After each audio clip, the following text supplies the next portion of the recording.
Welcome to morning మన్నా. నేటి వాక్య దర్శనం కొరకు సామెతల గ్రంథం 8వ అధ్యాయం 21వ వచనం. నన్ను ప్రేమించు వారిని ఆస్తికర్తలుగా చేయుదును, వారి నిధులను నింపుదును. మరొకసారి దేవుని వాక్యంలో నుండి ఉదయకాల సమయంలో సొలొమోను భక్తుడు రాసిన సామెతల గ్రంథంలో నుండి జ్ఞానానికి సంబంధించిన 4 ప్రాముఖ్యమైన సత్యాలు మనం గ్రహించాలి. Number 1, it is a wisdom. జ్ఞానము. నన్ను అని ఈ వచనం పరిచయం చేసుకుంటా ఉంది. ఆ నన్ను అనేది ఒక వ్యక్తికి సంబంధించినట్లుగా మాట్లాడటం మనం చూడవచ్చు. జ్ఞానము ఒక వ్యక్తి రూపంలోనికి వచ్చి తను తాను పరిచయం చేసుకుంటా ఉంటుంది. ఆ జ్ఞానం ఎవరు అనంటే క్రొత్త నిబంధనలో ఉన్నట్లుగా బుద్ధి జ్ఞానములు సర్వసంపదలు క్రీస్తునందే గుప్తమై ఉన్నాయి. ఆ జ్ఞానానికి రూపం ఇస్తే అది మన ప్రభువైన యేసు క్రీస్తే అన్న సత్యాన్ని మనం గ్రహించాలి. జ్ఞానము అనేది మనకు బోధిస్తూ ఉంది. ఆ విషయాలు మనం నేర్చుకోవటానికి ఎప్పుడూ మాట్లాడుతూ ఉంది. ఆ జ్ఞానాన్ని మనము ప్రేమించే వారంగా ఉండాలి అని దేవుడు కోరుకుంటా ఉన్నాడు. రెండో విషయాన్ని మీకు జ్ఞాపకం చేస్తాను. It is a worthiness. Worthy, విలువ. ఈ మాటను కూడా మనం జాగ్రత్తగా ఆలోచన చేస్తే జ్ఞానానికి విలువ ఉంది. అందుకే నన్ను ప్రేమించు వారిని ఆస్తికర్తలుగా చేయుదును అన్న మాటను మనం జాగ్రత్తగా ఆలోచన చేస్తే జ్ఞానము సంపదలకు మూలము అన్న విషయాన్ని మనం గ్రహించాలి. ఉదాహరణకి పెద్ద నది కూడా చిన్న నీటి బొగ్గ దగ్గర నుండి ప్రారంభించబడతా ఉంది. దానికి మూలము స్ప్రింగ్. అలాగే మన సంపదలన్నిటికీ మూలం ఏంటి అని ఆలోచన చేస్తే జ్ఞానమే.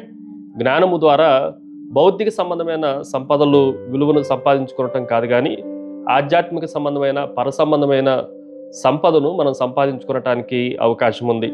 ఆ జ్ఞానము మన ప్రభువైన యేసుక్రీస్తు ద్వారా సంపాదించుకోవటానికి కూడా మనం ప్రయత్నం చేయాలి. మూడో విషయాన్ని మీకు జ్ఞాపకం చేస్తాను. It is a willingness. సంకల్పము. ఈ మాటను కూడా మనం జాగ్రత్తగా ఆలోచన చేస్తే జ్ఞానము ఎలా వస్తుంది అనంటే నన్ను ప్రేమించు వారిని, జ్ఞానాన్ని ప్రేమతో మనం ఆహ్వానించాలి. జ్ఞానాన్ని ప్రేమతో మనం సంపాదించుకోవాలి.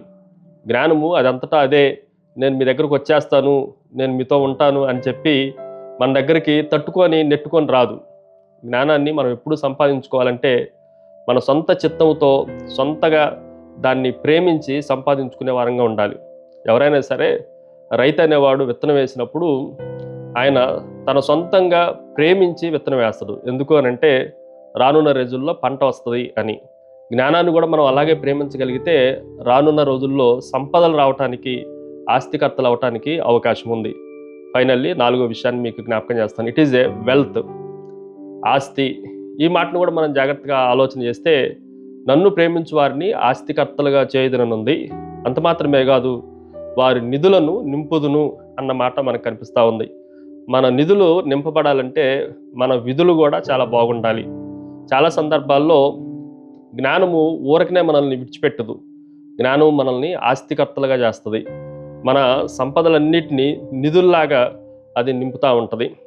ఒకవేళ ధాన్యం వచ్చినప్పుడు ఇంట్లో అన్ని గదులు నిండినట్లుగా జ్ఞానము కూడా ఒక రోజున మనకున్న అన్నిటినీ, నిధులన్నిటినీ నింపి మనల్ని ఉన్నత స్థానంలో నిలబెట్టేదిగా కనిపిస్తూ ఉంది. ఆ జ్ఞానము మన ప్రభువైన యేసుక్రీస్తే. ప్రార్థన. సకల ఆశీర్వాదములకు కారణభూతుడగు తండ్రి, మరొకసారి నీ కుమారుడైన యేసుక్రీస్తు ద్వారా జ్ఞానము వలన మాకు వచ్చే ప్రయోజనాలను, ఆస్తిని, సంపదలన్నింటినీ మీరు జ్ఞాపకం చేసినందుకై మిమ్మల్ని స్తుతిస్తూ యేసు నామమున అడిగి వేడుకొంచున్నాం తండ్రి. ఆమెన్. God bless you.